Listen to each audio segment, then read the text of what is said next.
آپ دیکھ رہے ہیں بلال کڈز لینڈ، خاموش شہزادے کی سبق آموز کہانی، جہاں خاموشی بنی حفاظت۔ شہزادے نے یکا یک چپ سادھ لی۔ اچانک اس کی زبان بند ہو گئی۔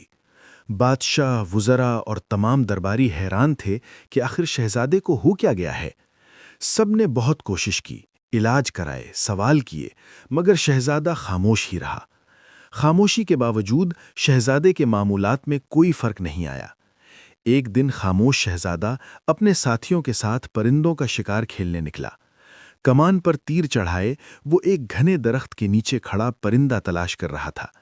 اچانک درخت کے پتوں کے جھنڈ کے اندر سے کسی پرندے کے بولنے کی آواز آئی۔ شہزادے نے فوراً آواز کی سمت تیر چلا دیا اور ایک پرندہ زخمی ہو کر گر پڑا۔ پرندہ زمین پر تڑپنے لگا تو شہزادہ بے اختیار بول اٹھا۔ پرندہ جب تک خاموش تھا سلامت رہا، مگر بولتے ہی تیر کا نشانہ بن گیا، اور افسوس اس کے بولنے کے سبب میں بھی بول پڑا۔ چپ رہنے میں 100 سکھ ہیں، یہ تجربہ کر لے اے بھائی، زبان پر تو لگا قفل مدینہ۔ صلو علی الحبیب، صلی اللہ تعالی علی محمد۔